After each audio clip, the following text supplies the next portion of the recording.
2015. I went to Peoria to do business. I went to Club Carinas to do a deal with. Right now, he's passed away. He died. He got killed. Johnny May Cash, which was an up and coming Chicago rapper. Went to do a deal with him. Got into an altercation in Club Carinas in Peoria. I shot 4 people. The name Bravo. Yeah? Okay. Yeah. You go right here. Yes, how you doing? What's up, bro? You want my name? Yeah, What's welcome that, to the sir? show. Welcome to the show. Chop it up with Nice, bro. How you feeling? I'm good. How you holding up, man? Well, you know, I'm doing good. Once you learn the system, and you got to play it their way.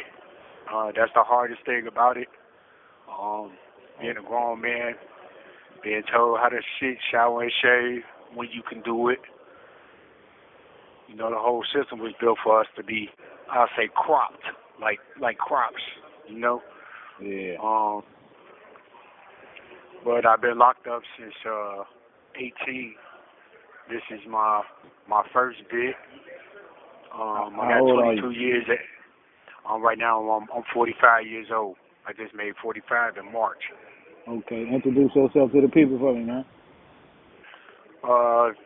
This is Ezyekeio Sidney.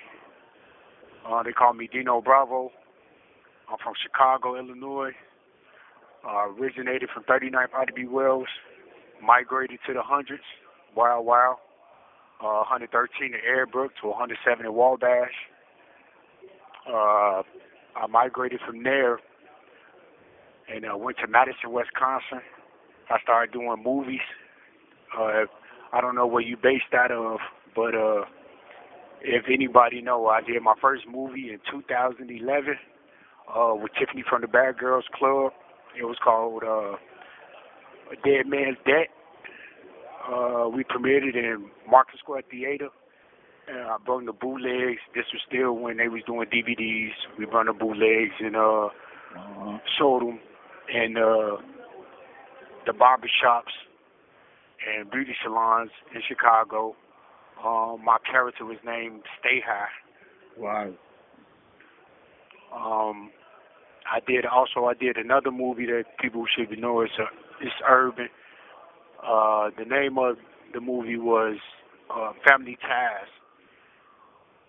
So in 2016, 2015, I went to Peoria to do business. I went to Club Carinas to do a deal with. Right now, he's passed away. He died. He got killed. Johnny May Cash, which was an up and coming Chicago rapper. Went to do a deal with him. Got into an altercation in Club Carinas in Peoria. I shot 4 people. After that, I went back to Madison, Wisconsin. 6 months later, the U.S. Marshals came, got me, fighting for my life. In Illinois, there is no stand your ground law. So they gave me 4 attempt murders, 3 aggravated battery with firearm. I pleaded out for 22 years at 85%. That was my first case. Well, it wasn't my first case, but it was my first time I ended up in IDOC. Right. And having your freedom away from you like this, you know, it went from me able to wake up in the morning and go shopping in LA just for an event that I had that night to being your freedom taken away where I was asking, I went to receiving, and in receiving it in Stateville. Right. When the officer was trying to shut the door, I said, man, can can you leave the door open? I promise you I won't leave out of it. I just need to know that I could if I wanted to. And he laughed and shut the door so hard. But it was a wake-up for me. Right. I've been in the county plenty of times, bombed out. You know, I've been in the county. But it's a different type of feeling. See, in the county you got bars, you can scream. It was like a mental institution when you go through receiving because there's no windows. You never know what time it is. So you wake up to people playing chess across the gallery, people talking, but you never know what time it is. It was crazy to me. Then they sent me to Lawrenceville, which they at this point in 18 they had just decided. They changed the law. If you were 20 years and lower, you can go to a medium max. So they sent me to a medium max. Right. And from that point, you know, the violence is real, but it was worse in the county. So that part wasn't a big thing to me. You know, especially growing up in Chicago streets, that wasn't a big thing. But the big thing was how everything changed. Because growing up, the rules and regulations changed. You know, am I able to cuss? You cool. Yeah, you good. Okay. Well, you know, it was like red alert when it wasn't. Because how the younger brothers talk to each other.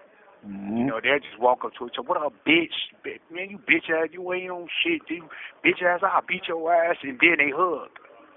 You know what I'm saying? So it was like false alarms all the time because I thought it was trying to get sent up. I'm thinking it's trying to go down, and these people are friends with each other. So learning this system, being locked down, I put in, once I learned that my lawyer took my money and screwed me as well, you know, going through my paperwork and found out that, you know, my victim has said that he pleaded the fifth. He wished they had stopped sanctioning him to court. His statements won't change. That they bring him to court, he just going to tell him he pleaded the fifth. And my lawyer never gave me this information because if I would have never pleaded out to what I pleaded for because it was self-defense, honestly. Right. And so now I'm back in court, but being down here, it's an attack. It's an attack on you being a man. It's an attack on. I have been humbled tremendously being in this situation, being around these brothers. A lot of brothers that do not deserve to be here. A lot of people, I say, you know, mass incarceration here in the United States is bananas. Right. When I say these people have been locked up since teenagers, they did just pass a law where if you were 20, 25 and younger when you caught your case, that, you know, you can get some time back. Right. I be around these brothers. They have so much talent. I wish I would have knew a lot of these brothers that's in here now because we can be filthy rich with the minds that I'm around, the things that they're capable of, but they don't get a second chance because in Illinois, you don't have a parole system. They don't. All these places, rehabilitation, this is not rehabilitation because even if you're rehabilitated, these people I'm around right now have college degrees. These people that I'm around are practically geniuses. A lot of them have clothing lines that they're starting from inside here. There's a lot of guys that's running businesses from inside here. They want to look out and pass down these things to the younger brothers that's out there, the younger kids. But the system keeps them wrapped up here before they can't. How can we pass, you know, anything to our youth if they're keeping us all in here? Right. The families are broken. It's a system that they have. If they would allow some of these brothers to get out and they can pass their knowledge of you know, what they've been through and what this system is able to do to them, to their family, to their children. A lot of our brothers wouldn't repeat this action that we're doing right now, because it's actually chaos. I look at the news out there; it's chaos. They don't have no rules and regulations. Right. This is destroying our youth. And when I tell you that, it's just not it's poverty. You know, if they wanted to start fixing the problem, which they don't, because this is how they make their money. We like cattle. The more of us that they have in here, the more money that they accumulate. So they don't want to fix it. They don't want to rehabilitate anybody. Most of the people that I'm around, yes, a lot of them have murders, but they murdered somebody, you know, spur of the moment. To be honest with you, when you hear this, it's such a picture that, you know, the media paints of these inmates. That's totally wrong. These are some really good brothers in here that's never going to be able to see the daylight. And I know I'm all over the place because I try my best not to mix this with emotion. And let me go back to the system on how they are locking them up and keeping them incarcerated. Right. Okay? Because it's a bigger picture. These guys are not being able to be rehabilitated. They have so many certificates that they have done since they've been incarcerated. They didn't got so far mentally, and they actually have remorse for what they have done. A lot of these guys that have been locked up, you could take them out and let them out, and they're not gonna return. Right. Short timers, they let out because they know they finna get that revolving door. They finna get that return. But if they let these guys out that did, you know, 10 years, 20 years, 30 years, they have a story to tell that can help the community. These are actually built up men through this situation, and this situation makes the strongest men. I'm not saying that our youth should come to prison to become a man. That's not what I'm saying. What I'm saying is, in the circumstances that they were put in, they made the best out of it, and they're not able to put back into the community of what this situation has brought them through, because the system is keeping them away from helping the community, keeping them away from telling the children and the young boys, you don't want to make this mistake. Right. They keep them away from them, and then when they come and lock them up, they don't want you around the young ones. They say it's when they put you in a cell with somebody, you have to be age equality. You know, you have to be compatible with this person. And when they put this young boy in a cell with you, if you older, you can be able to tell him and groom him to be, you know, better for his family, because that's the only thing you want, because you can't do that for your son. You can't do that for your daughter. So when you get somebody like that, they start to see the change in these young boys, and they don't want that, because what that is, they won't return. They won't come back. And like I said before, the more that's incarcerated, the more money they consume, the more money that they're able to house us. And that's all it is livestock. Right. And this, I really speaking to the people that's out there that's listening right now. Oh yeah, bro. I appreciate you saying all that, bro. Yeah. Yes, sir. Yes, okay, sir. Yeah, but I want to ask you a couple questions before the phone hangs up. Okay. What are some of the greatest lessons you learned being in prison? How to prioritize is one of the number one things I have learned in prison. Prioritizing what's the most important things to you. What's the things that really matter? Right. We take too much time on things that don't matter, that won't mean anything. We take them as, you know, it's everything when we're free. You learn how to prioritize, put family first, put the most of things first.